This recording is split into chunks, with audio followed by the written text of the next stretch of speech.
Je suis arrivé chez mes parents avec un gâteau au chocolat fait maison que j'avais passé 3 heures à préparer pour l'anniversaire de ma mère. Au moment où je suis entré, mon père, Gérald, a levé les yeux de son fauteuil inclinable et a immédiatement dit « Ne fais pas de drame. Laisse-le là et va-t'en ». Avant que je puisse répondre, ma mère, Linda, m'a pris le gâteau des mains, a ri d'un air moqueur et l'a posé directement sur le sol de la cuisine pour leur Golden Retriever, Murphy. Au moins, lui, il l'appréciera, a-t-elle dit avec une satisfaction cruelle. Je suis resté figé, regardant Murphy renifler mon cadeau d'anniversaire si soigneusement préparé. J'ai conduit jusqu'à la maison dans un silence complet, les mains si crispées sur le volant que mes jointures sont devenues blanches. L'humiliation me brûlait la poitrine comme de l'acide. 3 heures que j'avais passées dans ma cuisine à mesurer les ingrédients, à tester le glaçage, à m'assurer que les couches étaient parfaitement égales. J'avais imaginé le visage de ma mère s'illuminer en le voyant, peut-être même recevoir un vrai câlin pour la première fois depuis des mois. Au lieu de cela, j'ai vu mon cadeau d'anniversaire devenir de la nourriture pour chien. Quand je suis arrivé à mon appartement, ma petite amie, Sarah, était déjà rentrée de son service à la clinique médicale. Elle a jeté un coup d'œil à mon visage et a tout de suite su que quelque chose de terrible s'était produit. Je me suis effondré sur notre canapé en cuir usé et je lui ai tout raconté. Comment mon père avait à peine levé les yeux de son match de football. Comment ma mère avait arraché le gâteau comme s'il était contaminé. Comment ils avaient tous les deux agi comme si ma présence était une interruption inopportune. Sarah s'est assise à côté de moi, la main sur mon épaule. Et puis elle a dit quelque chose qui m'a glacé le sang. Tony, je dois te parler de quelque chose qui s'est passé à l'épicerie la semaine dernière. Elle achetait des légumes au rayon fruits et légumes quand elle a surpris ma cousine Beth en train de parler forte à une autre femme près des bananes. Beth racontait à quel point j'étais irresponsable, comment je n'aidais jamais ma famille, comment j'avais 32 ans et vivais encore avec ma petite amie parce que je ne pouvais pas me payer mon propre logement. L'autre femme posait des questions et Beth continuait à expliquer en détail quelle déception j'étais pour mes parents. Je voulais dire quelque chose, a poursuivi Sarah, sa voix se faisant plus basse. Je voulais lui parler de tout l'argent que tu leur envoies chaque mois, du fait que tu as couvert leurs factures des urgences l'année dernière, de la nouvelle machine à laver que tu leur as achetée, mais je ne voulais pas causer de problème dans ta famille. La pièce a commencé à tourner autour de moi. J'ai titubé jusqu'à mon bureau et j'ai sorti mon ordinateur portable, ouvrant mes services bancaires en ligne. C'était là, mois après mois, depuis 3 ans. $800 transférés sur le compte de mes parents le 15 de chaque mois, comme une horloge, parfois plus quand ils appelaient pour des urgences. J'ai fait défiler l'historique des transactions, l'estomac se nouant un peu plus à chaque entrée. Septembre, $800 de paiement régulier plus $500 quand maman a appelé en pleurant parce qu'ils étaient en retard sur leur prêt immobilier. Août, $800 de paiement régulier plus $300 quand papa a dit que leur climatisation était en panne. Juillet, $800 de paiement régulier plus $700 quand ils avaient besoin d'aide pour les impôts fonciers. En 3 ans, je leur avais donné près de $30 000. J'ai cliqué sur notre compte d'épargne joint, celui que j'avais ouvert spécifiquement pour les aider en cas d'urgence. Mes parents avaient fait des retraits réguliers, mais pas pour des urgences. $200 au restaurant italien Romano's. $400 chez Ashley Furniture. $150 au Paradis des Spas, $300 chez Best Buy. Ils vivaient de mon argent et racontaient ensuite à ma famille élargie que j'étais un tir-au-flanc qui n'aidait jamais personne. Sarah s'est penchée par-dessus mon épaule, regardant l'écran. Tony, c'est de la folie. Tu les as soutenus complètement et ils racontent à tout le monde que tu es irresponsable. Le pire, c'était de me souvenir de toutes les réunions de famille où des parents faisaient des commentaires. Tony, tu devrais vraiment aider davantage tes parents. Quand j'avais ton âge, je m'assurais que ma famille était prise en charge. Tes parents ont tant sacrifié pour vous élever, les enfants. Et à travers chacune de ces conversations, ma mère et mon père hochaient tristement la tête, ressemblant à des saints martyrs souffrant à cause d'un fils ingrat. J'ai repensé à la fête de départ à la retraite de mon oncle Kevin il y a 6 mois. Plusieurs parents m'avaient pris à part pour me faire la leçon sur la responsabilité familiale. Ma tante Margaret avait même dit, « Tes parents vieillissent, Tony. Ils ont besoin de savoir que leurs enfants se soucient d'eux. » Tout cela pendant que mon père portait une Rolex toute neuve et que ma mère avait un sac à main de créateur que j'avais indirectement payé. L'abus financier était déjà assez grave, mais la destruction de ma réputation était dévastatrice. Ils avaient systématiquement détruit ma réputation auprès de toute notre famille élargie tout en prenant mon argent chaque mois. Ils avaient créé un récit où ils étaient les parents souffrants et abandonnés et j'étais le fils égoïste qui ne se souciait que de lui-même. Sarah a ouvert leur profil Facebook sur son téléphone. Les publications récentes de ma mère la montraient dans des restaurants chers, se faisant faire des manucures professionnelles, exhibant de nouveaux bijoux. Mon père avait posté des photos d'un week-end dans la Napa Valley le mois dernier. Les commentaires étaient remplis de membres de la famille les félicitant de se faire plaisir et de profiter de leurs années dorées. Des années dorées entièrement financées par le dur labeur de leur fils, pendant qu'ils le dépeignaient comme un bon à rien. Depuis combien de temps ça dure, a demandé Sarah. J'ai calculé en remontant au début des paiements mensuels. 3 ans. Depuis que papa avait eu ce léger problème cardiaque et que maman m'avait appelé en sanglotant à propos des factures médicales, sauf que maintenant je réalisais qu'il n'y avait probablement jamais eu de factures médicales écrasantes. Son assurance couvrait tout sauf une petite quote-part. Ils avaient utilisé son problème de santé pour me manipuler afin d'établir un schéma de soutien financier régulier, puis avaient construit leur style de vie autour de ce revenu tout en détruisant ma réputation auprès de quiconque voulait bien les écouter. Le plus cruel était de comprendre à quel point tout cela était calculé. Ils ne se contentaient pas de mal me traiter tout en prenant mon argent. Ils créaient délibérément un faux récit sur ma personne pour justifier leur traitement à mon égard. Si tout le monde croyait que j'étais égoïste et irresponsable, alors leur froideur envers moi semblait raisonnable. Ils avaient manigancé une situation où ils pouvaient m'abuser financièrement et émotionnellement tout en se faisant passer pour les victimes. J'ai fermé l'ordinateur portable et j'ai fixé le mur. 3 ans de ma vie. 3 ans à faire des heures supplémentaires pour m'assurer que je pouvais leur envoyer de l'argent. 3 ans à décliner des activités sociales parce que je devais budgétiser pour leur soutien.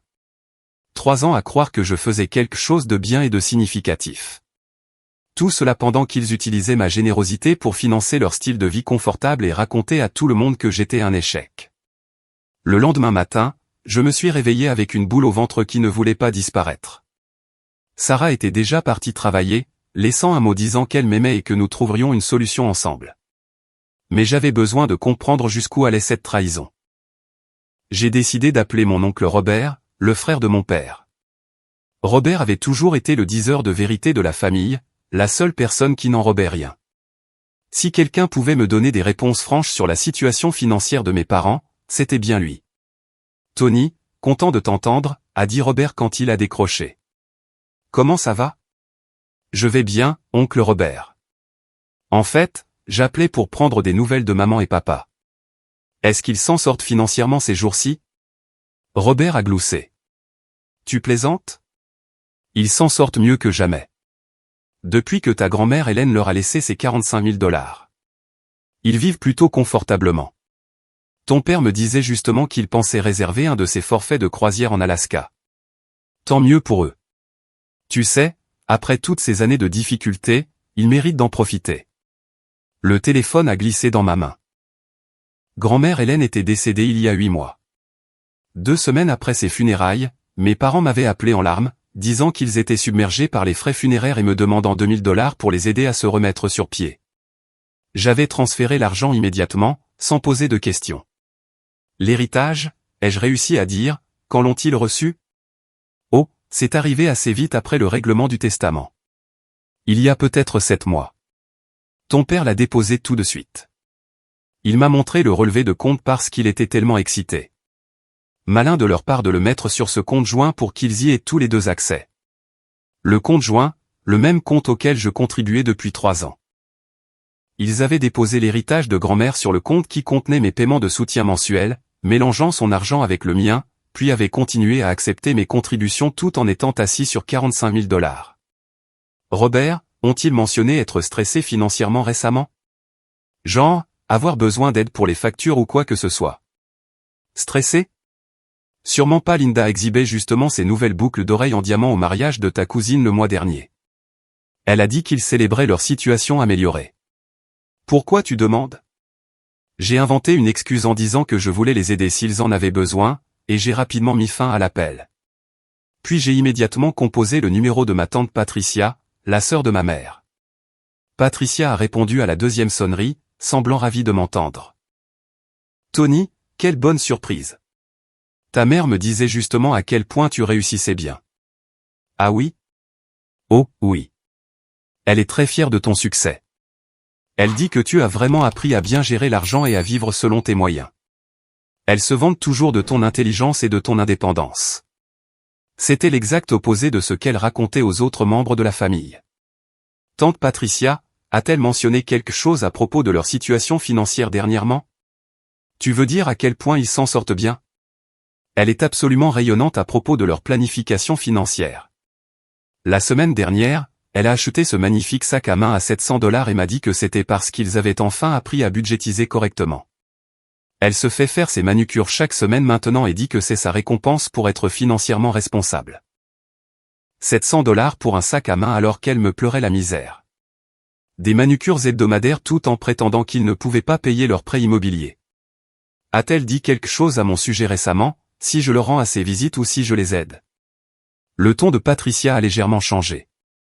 Eh bien, maintenant que tu en parles, elle a dit quelque chose d'un peu préoccupant. Elle m'a dit que tu n'appelles plus et que tu ne leur rends plus visite, que tu es trop occupé par ta propre vie pour te soucier de la famille. Je lui ai dit que c'est comme ça avec les jeunes de nos jours, toujours concentrés sur leur carrière et leurs relations. Mais elle semblait vraiment blessée par ça. Voilà, le mensonge soigneusement élaboré pour me faire passer pour le mauvais aux yeux de la famille élargie. Tout en prenant mon argent chaque mois, ma mère disait à sa sœur que j'étais négligent et que je ne me souciais pas de la famille. Elle se positionnait comme la mère blessée et abandonnée tout en utilisant mon soutien financier pour acheter des articles de luxe. Patricia, quand elle dit que je ne les aide pas, qu'est-ce qu'elle veut dire exactement? Oh, tu sais comment sont les parents. Ils veulent toujours plus d'attention de leurs enfants. Elle a mentionné que tu ne proposes jamais d'aider avec les dépenses ou quoi que ce soit de pratique comme ça. Mais honnêtement, Tony, je pense que c'est injuste de sa part. Tu construis ta propre vie. On ne devrait pas s'attendre à ce que tu soutiennes financièrement tes parents à ton âge. L'ironie était étouffante. Ma tante me défendait contre des accusations complètement fausses, sans savoir que je les avais soutenues abondamment tout en étant dépeint comme égoïste pour ne pas faire exactement ce que je faisais déjà. Après avoir raccroché avec Patricia, je suis resté assis dans ma voiture sur le parking de mon immeuble de bureau, essayant de digérer ce que j'avais appris. Mes parents avaient hérité de $45 000 il y a 7 mois. Ils avaient caché cet héritage tout en continuant d'accepter mes paiements de soutien mensuels. Ils avaient utilisé mon argent et l'argent de grand-mère pour financer un style de vie fait de restaurants, de virées shopping et d'achats de luxe. Et pendant tout ce temps, ils avaient raconté des histoires différentes à différents membres de la famille sur ma personnalité et mon implication dans leur vie. Pour certains parents, j'étais irresponsable et n'aidais jamais. Pour d'autres, j'avais du succès mais j'étais négligent. Le fil conducteur était que j'étais toujours le problème, jamais la solution. J'ai appelé mon bureau et leur ai dit que j'avais besoin d'un jour de congé personnel. Puis j'ai conduit jusqu'à la bibliothèque municipale pour utiliser leurs ordinateurs et faire des recherches sur le testament de ma grand-mère. C'était un document public et je l'ai trouvé en moins d'1 heure. Grand-mère Hélène avait laissé à mes parents exactement $45 000, sans condition ni restriction. Elle avait aussi laissé $10 000 à Jessica et $10 000 à moi, mais je n'avais jamais reçu aucune notification concernant un héritage. J'ai appelé l'avocat chargé de la succession dont le nom figurait sur les documents. Monsieur Stevens, ici Tony Matthews. Je crois que ma grand-mère, Hélène Matthews, m'a laissé quelque chose dans son testament, mais je n'ai jamais reçu de papier à ce sujet. L'avocat m'a mis en attente pendant plusieurs minutes, puis est revenu avec une voix confuse. Monsieur Matthews, votre héritage a été versé il y a 7 mois. Le chèque a été envoyé à l'adresse que vos parents ont fournie pour vous. Quelle adresse ont-ils fournie? Il m'a donné l'adresse de mes parents. Ils avaient intercepté mon héritage de $10 000 et l'avaient gardé pour eux. Mais le vol légal était presque secondaire par rapport à la manipulation émotionnelle. Ils avaient utilisé la mort de grand-mère comme une opportunité pour m'extorquer plus d'argent, prétextant des frais funéraires et des difficultés financières tout en étant assis sur un héritage substantiel. Ils avaient volé ma part de cet héritage. Et ils avaient continué cette mascarade pendant 8 mois pendant que je leur envoyais de l'argent que je pouvais à peine me permettre, croyant que j'aidais des parents en deuil qui luttaient. Le niveau de préméditation était stupéfiant. Ce n'était pas seulement de l'égoïsme occasionnel ou un mauvais jugement. Ils avaient systématiquement prévu de m'escroquer tout en détruisant ma réputation et mes relations. Je suis rentré à la maison et j'ai trouvé Sarah en train de préparer le déjeuner dans notre cuisine. Quand je lui ai raconté ce que j'avais découvert, elle s'est assise lourdement sur une chaise de notre cuisine. Tony, il ne s'agit plus seulement d'argent. Ils essaient activement de t'isoler de ta famille en faisant croire à tout le monde que tu es une mauvaise personne, et ils te volent à plusieurs niveaux. Elle avait raison.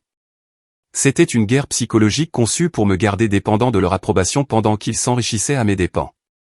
Chaque dollar que je leur envoyais rendait leur vie plus confortable pendant qu'ils disaient à tout le monde que j'étais égoïste. Chaque réunion de famille où les parents me critiquaient était le résultat des mensonges que mes parents avaient répandus tout en encaissant mes chèques. Je finançais la destruction de ma propre réputation. Le jeudi de cette semaine-là, je n'arrivais à me concentrer sur rien au travail.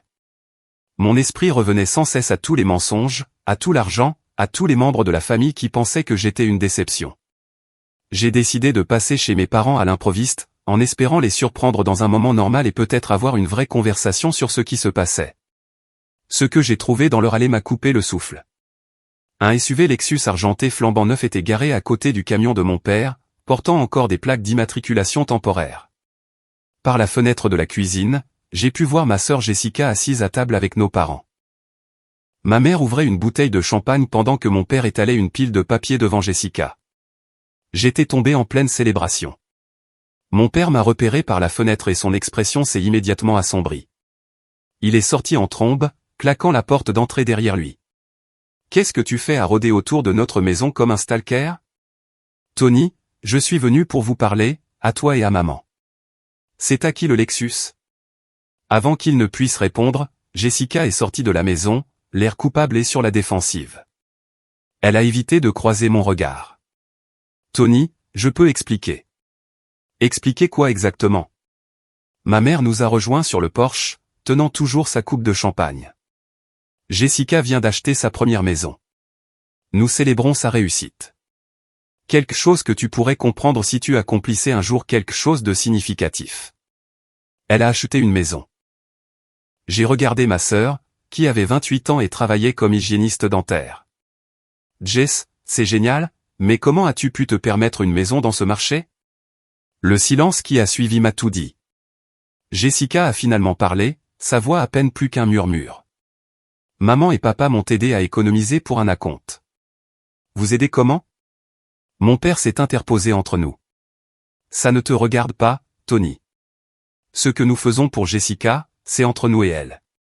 Mais Jessica avait l'air sur le point d'être malade. Tony, ils m'ont donné $5 000 chaque mois depuis 2 ans pour m'aider à construire un avenir, et ils viennent de me donner $20 000 pour l'acompte. Le calcul m'a frappé comme un camion. $5 000 par mois pendant 2 ans, c'était $120 000, plus $20 000 pour l'acompte. Mes parents avaient donné $140 000 à Jessica tout en me prenant $24 000 sur la même période. Mais pire que la disparité financière, c'était ce que cela révélait sur leurs priorités et leur planification. Vous lui avez donné $5 000 par mois tout en me prenant $800. La voix de ma mère est devenue venimeuse. Jessica apprécie ce que nous faisons pour elle. Elle nous rend visite tous les week-ends, nous appelle tous les jours et nous traite avec respect. Toi, tu débarques ici en agissant comme si tu nous faisais une énorme faveur avec tes petits chèques mensuels. Petits chèques mensuels. Maman, je vous ai donné près de $30 000 en 3 ans. Gérald s'est approché de moi, le visage rouge de colère. Jessica achète une maison et fonde une famille. Toi, tu as 32 ans, tu loues encore un appartement et tu joues à la dinette avec une fille. Nous investissons dans l'enfant qui a un vrai avenir. La cruauté de ses paroles était à couper le souffle, mais Jessica avait l'air horrifiée. Papa, tu m'as dit que Tony s'en sortait bien financièrement et n'avait pas besoin d'aide. Tu as dit qu'il ne vous offrait jamais rien et qu'il ne pensait qu'à lui-même. Parce que c'est vrai, a sèchement répondu ma mère. Tony ne nous a jamais aidés volontairement. Nous devons lui demander chaque centime, et il agit comme si c'était un fardeau. Ce n'est pas vrai, a dit Jessica, sa voix se raffermissant. Maman, si Tony vous a donné $800 chaque mois pendant 3 ans, ça fait presque $30 000. C'est plus que ce que la plupart des gens gagnent en un an. Jessica, n'ose pas prendre son parti contre nous, l'a interrompu Linda. Nous avons tout sacrifié pour vous, les enfants. Chaque décision que nous avons prise visait à vous donner des opportunités que nous n'avons jamais eues. Mais Jessica était en train de rassembler les pièces du puzzle. Vous m'avez dit que l'argent que vous me donniez venait de la retraite de papa et de vos économies. Vous n'avez jamais dit que Tony contribuait aux finances de la famille. Parce qu'il ne contribuait pas assez pour que ça compte, a dit Gérald avec mépris. 800 $ par mois, ça ne va pas très loin de nos jours. Ça va assez loin pour acheter à maman un sac à main à 700 $, ai-je dit doucement. Le visage de Jessica est devenu blanc. Quoi? Un sac à main à 700 $. Linda a essayé de détourner la conversation. Ce n'est pas pertinent. Jessica, nous célébrons ta maison aujourd'hui. Ne laisse pas ton frère gâcher ce moment avec sa jalousie et son ressentiment. Mais Jessica regardait le Lexus dans l'allée, puis nos parents. À qui est cette voiture, en réalité? Le silence s'est étiré jusqu'à ce que Gérald réponde enfin. Nous l'avons acheté pour toi comme cadeau de pendaison de crémaillère. Vous m'avez acheté une voiture à 60 000 $. Tu mérites de belles choses, ma chérie. Tu as travaillé dur et tu nous as montré du respect et de la reconnaissance. Jessica s'est tournée vers moi et j'ai pu voir la prise de conscience poindre dans ses yeux. Tony, combien leur as-tu donné exactement? 800 $ chaque mois pendant 3 ans, plus des extras pour les urgences. Le mois dernier, c'était 500 $ de plus pour leur prêt immobilier. Mais ils m'ont dit que leur prêt était remboursé depuis 2 ans. Les mensonges s'effilochaient plus vite que mes parents ne pouvaient les gérer. Jessica découvrait qu'elle avait participé sans le savoir à un système qui exploitait son frère tout en l'enrichissant. Chaque dollar qu'il lui donnait provenait en partie de l'argent qu'il m'avait culpabilisé de fournir. Jessica, ne l'écoute pas, a dit ma mère désespérément. Il essaie de te manipuler et de causer des problèmes dans notre famille. Mais Jessica nous regardait tous avec une nouvelle compréhension. Vous avez pris l'argent de Tony pour me le donner, et vous ne nous avez jamais dit à aucun de nous deux ce que vous faisiez. Nous aidions nos 2 enfants selon leurs besoins, a dit Gérald. Tony gagne bien sa vie et peut se permettre d'aider sa famille. Tu avais besoin d'aide pour démarrer dans la vie. Mais vous m'avez dit que Tony était égoïste et n'aidait jamais personne. Parce que le montant qu'il donne ne reflète pas ce qu'il pourrait se permettre de donner, a dit Linda, sa voix devenant plus stridente. Il gagne 70 000 $ par an et agit comme si 800 $ par mois était un énorme sacrifice. Jessica a fixé notre mère. 800 $ par mois, c'est presque 25% du salaire net de quelqu'un. Comment est-ce que ce n'est pas un sacrifice? J'ai ressenti une vague de gratitude envers ma sœur pour m'avoir défendu, mais aussi de la tristesse qu'elle découvre à quel point nos parents étaient manipulateurs. Gérald a tenté de reprendre le contrôle de la conversation. Vous passez tous les deux à côté de l'essentiel. La famille s'entraide. Tony nous aide. Nous aidons Jessica. Et tout le monde en profite. Ce n'est pas compliqué. Sauf que Tony n'en profite pas, a souligné Jessica. Et il ne savait pas qu'il finançait indirectement ma maison et ma voiture. Parce qu'il en aurait fait toute une histoire personnelle, a dit Linda. Tout tourne toujours autour de Tony et de ses sentiments blessés. La projection était stupéfiante. Ils avaient fait de chaque interaction familiale une occasion de récompenser Jessica et de me punir, mais c'était moi qui ramenais tout à moi. Jessica a regardé les papiers de la maison dans ses mains, puis le Lexus, puis moi. Je ne peux pas accepter ça en sachant d'où vient vraiment l'argent. Jessica Marie, tu ne vas pas nous manquer de respect comme ça, a prévenu ma mère. Nous sommes tes parents et nous savons ce qui est le mieux pour cette famille. Mais Jessica en avait fini d'être manipulée. Ce qui serait le mieux pour cette famille, ce serait l'honnêteté. Tony, je n'avais aucune idée que tu les soutenais. Si j'avais su, je n'aurais jamais accepté leur argent. En rentrant chez moi ce soir-là, j'ai réalisé que mes parents avaient créé un système où ils pouvaient m'exploiter financièrement tout en récompensant Jessica pour être la bonne enfant.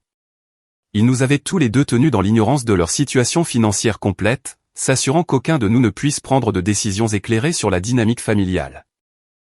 Mais la réaction de Jessica m'a donné de l'espoir. Contrairement à nos parents, elle était capable de reconnaître l'injustice et de choisir l'intégrité plutôt que son avantage personnel. Il était temps de cesser complètement de financer ce système corrompu.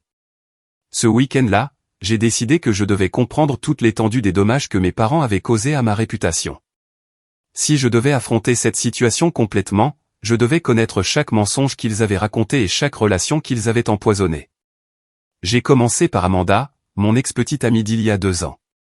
Nous étions ensemble depuis 18 mois quand elle a soudainement rompu avec moi, invoquant des inquiétudes quant à ma fiabilité et des problèmes familiaux. La rupture m'avait dévasté car elle semblait sortie de nulle part. Nous parlions d'emménager ensemble quand elle a brusquement mis fin à notre relation. J'ai appelé Amanda et lui ai demandé si nous pouvions nous retrouver pour un café. Elle a accepté, bien qu'elle ait semblé surprise de m'entendre. Nous nous sommes retrouvés dans un petit café du centre-ville où nous avions l'habitude d'aller quand nous sortions ensemble. Amanda avait l'air bien, mais nerveuse. Après quelques banalités maladroites, je suis allé droit au but. Amanda, je dois te poser une question. Quand tu as rompu avec moi, tu as mentionné des inquiétudes concernant ma situation familiale et ma fiabilité. Je n'ai jamais compris ce que tu voulais dire, et ça me tracasse depuis. Elle s'est tortillée sur son siège. Tony, c'était il y a 2 ans. Pourquoi remuer ça maintenant? Parce que j'ai récemment découvert que ma situation familiale est très différente de ce que je pensais, et je me demande si cela a affecté notre relation. Amanda a fixé sa tasse de café pendant un long moment avant de parler. Ta mère m'a appelé environ 1 mois avant que je ne rompe avec toi. Mon estomac s'est noué. Elle t'a appelé. Elle a dit qu'elle s'inquiétait pour toi et qu'elle voulait parler à quelqu'un qui se souciait de ton bien-être. Elle m'a dit que tu avais emprunté de l'argent à tes parents à plusieurs reprises et que tu refusais de le rembourser. Elle a dit que tu avais des problèmes de colère que tu me cachais et qu'elle craignait que tu ne m'entraînes financièrement si notre relation devenait plus sérieuse. La trahison était à couper le souffle. Elle t'a dit que j'empruntais de l'argent et que je ne le remboursais pas. Elle a dit que tu leur avais demandé de l'aide pour ton loyer plusieurs fois et que tu te mettais en colère quand ils suggéraient que tu devrais mieux budgétiser.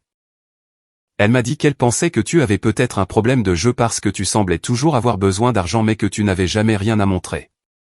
Rien de tout cela n'était vrai. Je n'avais jamais emprunté d'argent à mes parents. Je leur avais donné de l'argent chaque mois tout en payant mon propre loyer à temps. Mais ma mère avait complètement tordu la réalité, me dépeignant comme financièrement irresponsable et émotionnellement instable. Amanda, ne t'est-il jamais venu à l'esprit qu'elle pouvait mentir? Pourquoi une mère mentirait-elle sur son propre fils? Les parents connaissent leurs enfants mieux que quiconque. Je me suis dit que si elle était assez inquiète pour m'appeler, il devait y avoir une part de vérité. La manipulation était sophistiquée. Ma mère s'était positionnée comme la parente inquiète essayant de protéger ma petite amie de mes prétendus problèmes. Amanda l'avait cru parce que la société nous enseigne que les mères sont intrinsèquement protectrices et honnêtes à propos de leurs enfants. Elle m'a aussi dit que tu avais des problèmes de gestion de la colère. Quel genre de problème de gestion de la colère? Elle a dit que tu explosais lors des réunions de famille et que tu faisais des scènes. Elle a dit que tu avais jeté des objets lors de disputes et qu'elle avait peur que tu ne deviennes violent dans tes relations quand tu serais stressé par l'argent. J'étais abasourdi. Je n'avais jamais rien jeté ni haussé la voix lors des réunions de famille. Au contraire, j'étais trop passif lors des conflits familiaux, essayant toujours de maintenir la paix. L'as-tu cru? Amanda avait l'air honteuse. Ça a semé le doute. Puis j'ai commencé à remarquer des choses qui semblaient confirmer ce qu'elle disait, comme la façon dont tu devenais silencieux quand nous parlions d'argent ou comment tu semblais tendu après avoir rendu visite à ta famille. J'ai interprété ton comportement à travers le prisme de ce qu'elle m'avait dit. Mon introversion naturelle et le stress d'être financièrement manipulé avaient été recadrés comme des preuves de problèmes de colère et d'instabilité. Ma mère avait empoisonné la perception qu'Amanda avait de moi. Puis mes réactions normales à ce stress semblaient confirmer ces mensonges. Je me sens coupable de la rupture depuis.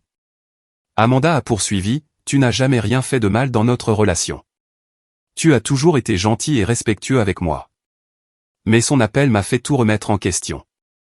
Après avoir quitté Amanda, j'ai décidé d'enquêter davantage. Je suis allé dans mon quartier et j'ai trouvé mon voisin Karl qui travaillait dans son jardin. Karl, puis-je te demander quelque chose? Est-ce que mes parents ont déjà dit quelque chose sur moi à toi ou à d'autres voisins? Karl a arrêté de tailler ses rosiers et a eu l'air mal à l'aise. Tony, je n'aime pas me mêler des affaires de famille. S'il te plaît, c'est important. Il a soupiré et a posé son sécateur. Ton père a mentionné il y a quelques mois qu'il s'inquiétait de ton travail. Il a dit que tu étais impliqué dans quelque chose qui te rapportait assez d'argent pour les aider, mais il n'était pas sûr que ce soit complètement légitime. Il a dit que mon travail n'était pas légitime. Il ne l'a pas dit clairement, mais il a laissé entendre que tu pourrais être impliqué dans quelque chose de louche. Il a dit, les jeunes n'ont généralement pas assez d'argent pour soutenir leurs parents à moins qu'il n'y ait quelque chose de douteux. Mon travail de chef de projet pour une entreprise de construction était parfaitement légitime et bien documenté. Mais mon père avait jeté le doute sur ma personne en suggérant que ma capacité à les aider financièrement était suspecte. A-t-il dit autre chose? Ta mère a mentionné à ma femme qu'il s'inquiétait de tes problèmes de colère. Elle a dit que tu avais du mal à contrôler ton tempérament, et c'est pour ça que tu ne venais pas très souvent. Les mêmes mensonges qu'ils avaient racontés à Amanda étaient répandus dans tout notre quartier. Ils détruisaient systématiquement ma réputation tout en profitant de mon soutien. Mais la découverte la plus dévastatrice est venue lorsque j'ai contacté mon ancien patron, Marcus, qui avait récemment quitté l'entreprise de construction pour un nouveau poste. Je lui ai demandé de me retrouver pour un verre après le travail. Marcus, je dois te poser une question confidentielle. Est-ce que mes parents t'ont déjà contacté à mon sujet pendant que tu étais mon superviseur? Son expression est immédiatement devenue sérieuse. Comment as-tu su pour ça? Ils t'ont contacté. Marcus a commandé une autre bière avant de répondre. Il y a environ 2 ans, ta mère a appelé le bureau. Elle a dit qu'elle était une mère inquiète qui voulait s'assurer que nous étions au courant de certains problèmes personnels que tu avais. Quel genre de problème? Elle a dit que tu avais des problèmes de toxicomanie et de gestion de la colère. Elle m'a dit qu'elle craignait que ces problèmes n'affectent tes performances au travail et voulait que nous gardions un œil sur toi. Ma progression de carrière avait été sabotée par ma propre mère. L'as-tu cru? Je ne savais pas quoi croire. Tu avais toujours été un employé fiable, mais l'appel m'a rendu plus prudent quant à te donner des responsabilités supplémentaires. Cela a probablement retardé ta promotion d'au moins 6 mois pendant que j'attendais de voir si des problèmes apparaîtraient. 6 mois de promotion retardée signifiaient des milliers de dollars de revenus perdus. Tout ça parce que ma mère avait décidé d'interférer dans ma vie professionnelle. Elle a aussi dit qu'elle s'inquiétait que tu puisses avoir des problèmes financiers parce que tu leur demandais toujours de l'argent. L'ironie était étouffante. Elle avait nui à mes perspectives de carrière en prétendant que j'avais des problèmes financiers alors que la réalité était que je les soutenais financièrement pendant qu'ils répandaient des mensonges sur ma personne. Marcus, dans les 2 ans qui ont suivi cet appel, as-tu déjà vu des preuves de toxicomanie ou de problèmes de colère? Non. Au contraire, tu semblais plus concentré et dévoué qu'avant. C'est pourquoi je t'ai finalement recommandé pour la promotion malgré mes inquiétudes initiales. Mes parents avaient failli détruire ma progression de carrière avec leurs mensonges, et seule ma performance réelle au travail avait surmonté les dommages qu'ils avaient causés. En rentrant chez moi ce soir-là, j'ai réalisé toute l'ampleur de leur campagne contre moi. Ils avaient systématiquement ciblé mes relations amoureuses, ma réputation dans le quartier et mes perspectives de carrière tout en prenant mon argent chaque mois. Ils ne se contentaient pas de m'exploiter financièrement. Ils sabotaient activement ma vie tout en profitant de mon succès. Mais la prise de conscience la plus glaçante fut de voir à quel point tout cela était calculé. Ce n'étaient pas des mensonges aléatoires dits dans des moments de colère. Ils avaient conçu des histoires spécifiques pour nuire à différents aspects de ma vie tout en s'assurant que je resterais isolé et dépendant de leur approbation. Chaque dollar que je leur donnais finançait leur style de vie confortable pendant qu'ils s'efforçaient de s'assurer que je n'aurais nulle part où me tourner lorsque leur manipulation deviendrait finalement insupportable. Ils me voulaient financièrement et émotionnellement dépendant d'eux pour pouvoir continuer leur exploitation indéfiniment. Mais j'en avais fini d'être leur victime. Lundi matin, j'ai appelé pour me dire malade au travail et j'ai passé la journée à documenter tout ce que j'avais découvert. J'ai fait une chronologie détaillée de chaque transaction financière, de chaque mensonge que mes parents avaient raconté et de chaque relation qu'ils avaient endommagée. J'ai imprimé des relevés bancaires, pris des captures d'écran de leurs publications sur les réseaux sociaux montrant des achats de luxe, et noté les citations exactes de mes conversations avec Amanda, Marcus et les membres de la famille. Puis j'ai appelé mon ami David, qui travaillait comme assistant juridique dans un petit cabinet d'avocats du centre-ville. David et moi nous connaissions depuis l'université et je lui faisais entièrement confiance. Dave, j'ai besoin de conseils juridiques sur une situation familiale. Peux-tu m'aider? Nous nous sommes retrouvés à son bureau ce soir-là, après ses heures de travail. Quand je lui ai expliqué la situation et lui ai montré ma documentation, son expression est devenue de plus en plus sérieuse. Tony, ce n'est pas juste un drame familial. Tes parents ont peut-être commis plusieurs crimes ici. Il a sorti un bloc-notes juridique et a commencé à prendre des notes. Premièrement, ils ont intercepté ton chèque d'héritage et ont gardé l'argent. C'est de la fraude postale et du vol. Deuxièmement, s'ils ont menti sur leur déclaration de revenus en te déclarant comme personne à charge tout en recevant tes paiements de soutien, c'est de la fraude fiscale. Troisièmement, la diffamation envers ton employeur pourrait constituer une ingérence intentionnelle dans les relations d'affaires. Que puis-je faire? Tu as des options. Mais avant de discuter d'une action en justice, laisse-moi faire une recherche dans les registres publics pour voir ce que nous pouvons trouver d'autre. David a accédé à plusieurs bases de données via le compte de son cabinet d'avocat. En moins d'une heure, il avait découvert des informations qui m'ont glacé le sang. Tony, tes parents ont déposé un nouveau testament il y a 6 mois. Veux-tu savoir ce qu'il dit? J'ai hoché la tête, bien que je soupçonnais déjà ce qu'il allait me dire. Ils t'ont complètement retiré comme bénéficiaire et ont tout laissé à Jessica. Cela inclut leur maison, leur police d'assurance vie et tout leur compte financier. La dernière pièce de leur plan s'est mise en place. Ils m'avaient systématiquement soutiré de l'argent tout en positionnant Jessica comme leur unique héritière. Chaque dollar que je contribuais à leur style de vie augmentait la valeur des actifs qui ne profiteraient qu'à ma sœur. Il y a plus, a poursuivi David. Ils te déclarent comme personne à charge sur leur déclaration de revenus depuis 3 ans tout en recevant tes paiements de soutien. Comment est-ce possible? Ils prétendent que tu vis avec eux et qu'ils fournissent plus de la moitié de ton soutien. Mais comme tu leur as donné de l'argent, ils font essentiellement coup double. Ils reçoivent de l'argent de toi, puis te déclarent comme déduction fiscale pour réduire ce qu'ils doivent au gouvernement. La fraude était plus étendue que je ne l'avais imaginé. Ils avaient créé un système où ils profitaient de mon soutien de multiples façons tout en s'assurant que je ne recevrais rien en retour. Dave, que me recommanderais-tu? Il s'est adossé à son fauteuil et a étudié ma documentation. Tu pourrais porter plainte au pénal pour fraude postale, fraude fiscale et vol. Tu pourrais les poursuivre en justice pour diffamation. Tu pourrais signaler leur fraude fiscale à l'IRS. Mais honnêtement, poursuivre toutes ces options serait coûteux et prendrait du temps, et tu pourrais ne pas récupérer beaucoup d'argent. Alors que dois-je faire? Coupe-leur leur source de financement et laisse les conséquences naturelles faire le reste. David m'a aidé à comprendre que la réponse la plus efficace était de couper leur soutien financier et d'exposer leurs mensonges aux membres de la famille qu'ils avaient manipulés. Sans mes paiements mensuels, ils seraient confrontés à une pression financière immédiate. Et sans leur récit mensonger soigneusement construit, ils perdraient leur protection sociale. Le compte joint est la clé, a expliqué David. C'est toi qui l'as ouvert, tu es le titulaire principal du compte, et tu as été la principale source de dépôt. Tu as tout à fait le droit de le fermer et de retirer tes contributions. Ce soir-là, je suis allé en ligne et j'ai examiné le compte une dernière fois. Le solde actuel était de 47 000 $, y compris l'argent de l'héritage de ma grand-mère qu'ils y avaient caché. J'ai calculé qu'environ 25 000 $ provenaient de mes contributions directes sur 3 ans, et le reste de l'héritage de grand-mère qui aurait dû être distribué à Jessica et à moi. J'ai transféré l'intégralité du solde sur un nouveau compte à mon seul nom, puis j'ai fermé le compte joint. Mais je n'avais pas terminé. J'ai passé les 2 jours suivants à rédiger une lettre détaillée expliquant tout ce que j'avais découvert. J'ai inclus des copies de relevés bancaires montrant mes contributions, des captures d'écran de leurs achats de luxe et des citations de membres de la famille sur les mensonges que mes parents avaient racontés. La lettre était respectueuse mais absolument exhaustive. J'ai exposé 3 ans de preuves documentées et j'ai terminé par une simple conclusion. Je ne soutiendrai plus des personnes qui utilisent ma générosité pour financer leur style de vie tout en détruisant ma personnalité et mes relations. J'ai envoyé des copies de cette lettre à l'oncle Robert, à la tante Patricia, à ma cousine Beth, à mes autres cousins, aux membres de la famille élargie et à plusieurs de nos amis de la famille. J'ai également envoyé des copies à Carl et à d'autres voisins qui avaient entendu les mensonges de mes parents à mon sujet.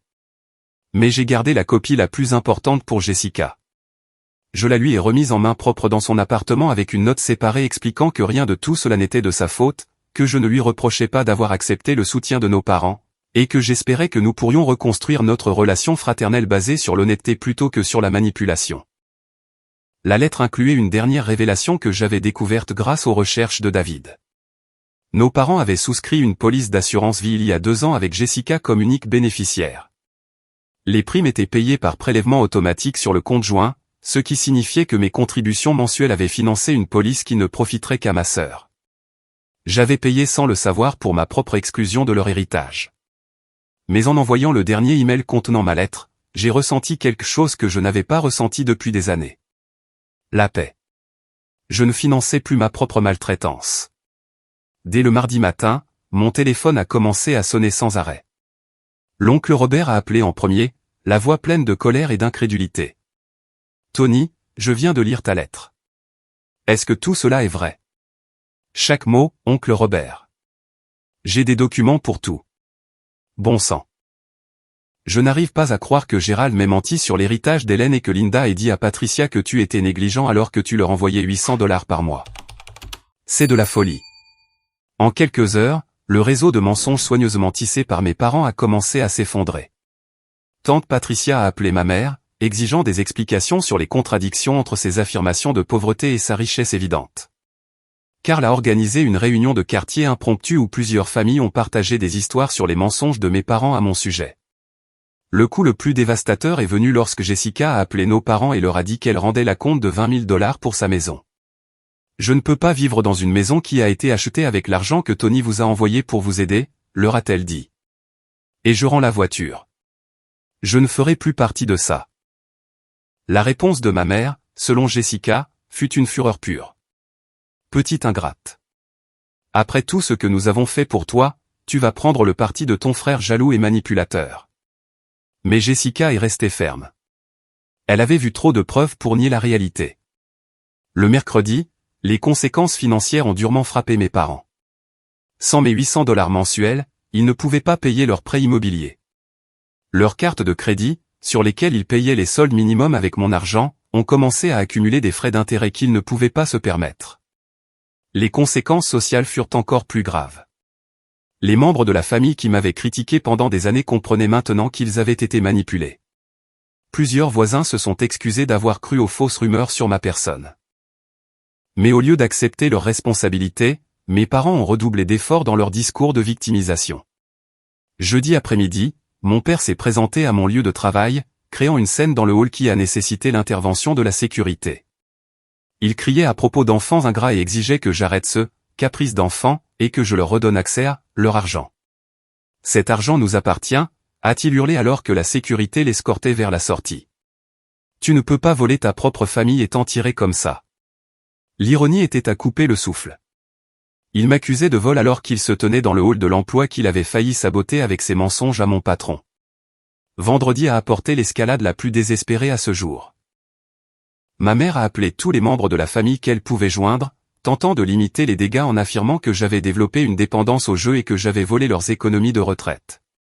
Mais son histoire s'est immédiatement effondrée car trop de gens avaient déjà vu ma lettre avec sa documentation détaillée. Quand les mensonges n'ont pas fonctionné, mes parents ont engagé un avocat spécialisé en droit des aînés. Ils ont déposé une plainte alléguant que j'avais commis de la maltraitance envers des personnes âgées en coupant le soutien financier dont ils étaient devenus dépendants.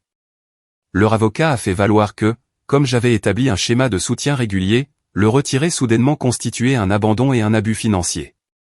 Ils ont prétendu que je me vengeais de parents âgés qui avaient simplement essayé d'aider leurs 2 enfants selon leurs différents besoins. Mais leur stratégie juridique s'est retournée contre eux de manière spectaculaire lorsque mon avocat, David, a demandé la communication de leur dossier financier. Les documents judiciaires ont révélé toute l'étendue de leur tromperie. L'argent de l'héritage caché, leurs achats de luxe, leur fraude fiscale et leurs mensonges systématiques aux membres de la famille. Le journal local a repris l'histoire lorsque l'esclandre de mon père sur mon lieu de travail a été capturé par les caméras de sécurité. Le titre était « Un homme de la région dénonce la maltraitance des aînés après que son fils a découvert une tromperie financière ». L'article détaillait comment j'avais soutenu des parents secrètement riches pendant qu'ils répandaient des mensonges sur ma personne. La réaction de la communauté a été massivement favorable à ma position. Les commentaires sur le site web du journal me félicitaient d'avoir tenu tête à des membres de ma famille manipulateurs et d'avoir établi des limites saines. Mais la conséquence la plus satisfaisante est venue lorsque leur société de prêt hypothécaire a découvert la procédure judiciaire et a commencé à enquêter sur leur demande de modification de prêt d'il y a 2 ans. Ils avaient invoqué des difficultés financières et minimisé leurs actifs pour obtenir des conditions favorables, mais les documents judiciaires ont révélé qu'ils cachaient des actifs et des sources de revenus substantielles. La société de prêt a lancé sa propre enquête pour fraude, ce qui pourrait entraîner l'exigibilité de la totalité du solde de leur prêt. Jessica s'est retrouvée dans une position impossible. Nos parents lui ont demandé de choisir son camp, la menaçant de couper toute relation avec elle si elle continuait à me soutenir. Mais Jessica avait vu trop de preuves pour prétendre que leur comportement était acceptable. « Je ne peux pas ne pas voir ce qu'ils t'ont fait », m'a-t-elle dit au cours d'un dîner. Et je ne peux pas prétendre que prendre leur argent en sachant d'où il vient serait éthique. Elle a pris la difficile décision de se distancer de la stratégie juridique de nos parents et de rendre tout l'argent qu'ils lui avaient donné. Ce choix lui a coûté le soutien mensuel et la compte de la maison, mais il lui a permis de reconstruire sa relation avec moi sur la base de l'honnêteté et du respect mutuel. L'isolement de nos parents est devenu complet lorsque leur avocat s'est retiré du dossier. David avait fourni des preuves accablantes que ses clients avaient commis une fraude, rendant leurs allégations de victimisation juridiquement impossibles à défendre. Faisant face à d'éventuelles accusations criminelles pour fraude fiscale et vol de courrier, mes parents ont finalement demandé une médiation par l'intermédiaire du bureau de David. Ils voulaient négocier une résolution avant que leurs problèmes juridiques ne deviennent encore plus graves. Après des mois de mensonges, de manipulations et de tentatives d'intimidation juridique, ils étaient enfin prêts à faire face aux conséquences de leurs actes. Mais je n'étais plus intéressé par des solutions rapides ou une responsabilité partielle. Si nous devions résoudre cette situation, ce serait à des conditions qui garantiraient qu'ils ne pourraient plus jamais m'exploiter, ni qui que ce soit d'autre dans notre famille.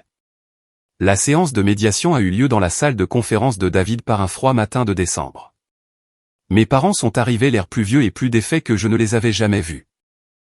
Leurs vêtements chers et leur attitude confiante avaient été remplacés par des tenues bon marché et une énergie nerveuse. Pour la première fois depuis des années, ils faisaient face à des conséquences qu'ils ne pouvaient ni manipuler ni fuir. David s'était préparé minutieusement. Il a présenté une chronologie de leur fraude, des documents sur leurs mensonges aux membres de la famille, des preuves de leurs courriers interceptés, et des calculs montrant qu'ils me devaient environ 35 000 $ en paiement de soutien et en argent d'héritage volé. Mais plus important encore, il avait contacté l'IRS au sujet de leur déclaration de revenus frauduleuses et l'inspecteur des postes au sujet de leur fraude postale. Des accusations criminelles étaient possibles à moins qu'ils n'acceptent de restituer intégralement les sommes et de reconnaître leurs responsabilités.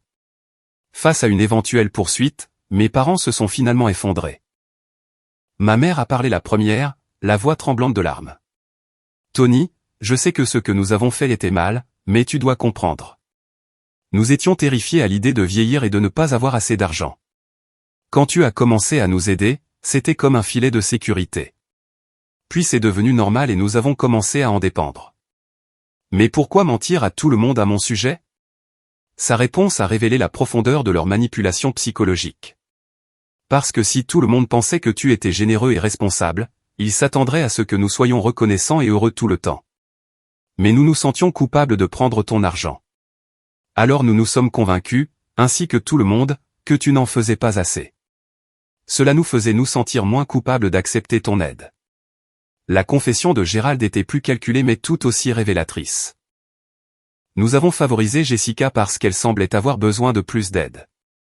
Tu as toujours été indépendant et tu as réussi, ce qui nous faisait nous sentir comme des parents ratés. Soutenir Jessica nous faisait nous sentir importants et nécessaires d'une manière que nous n'avons jamais ressentie avec toi. La logique tordue était stupéfiante. Mon succès et mon indépendance les avaient fait se sentir inadéquats, alors ils me punissaient pour avoir réussi tout en récompensant Jessica pour avoir besoin d'eux. Ils avaient créé un système où ma force était traitée comme un défaut de caractère tandis que la dépendance était récompensée.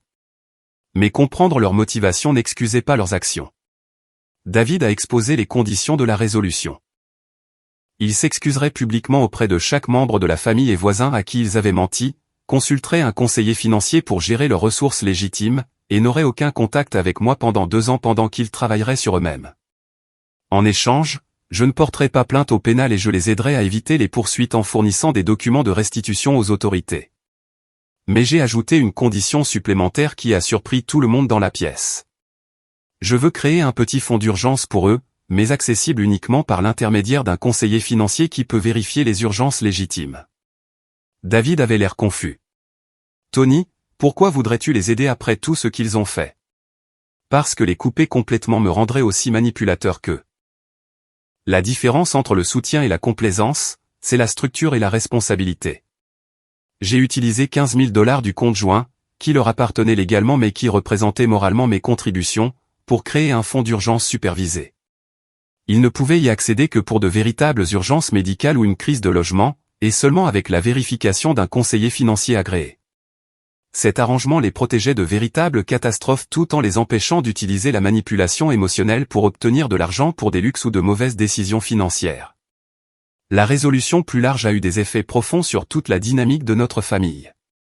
Jessica a utilisé cette expérience comme motivation pour devenir complètement indépendante financièrement, créant sa propre entreprise et bâtissant une véritable richesse par le travail acharné plutôt que par le soutien parental.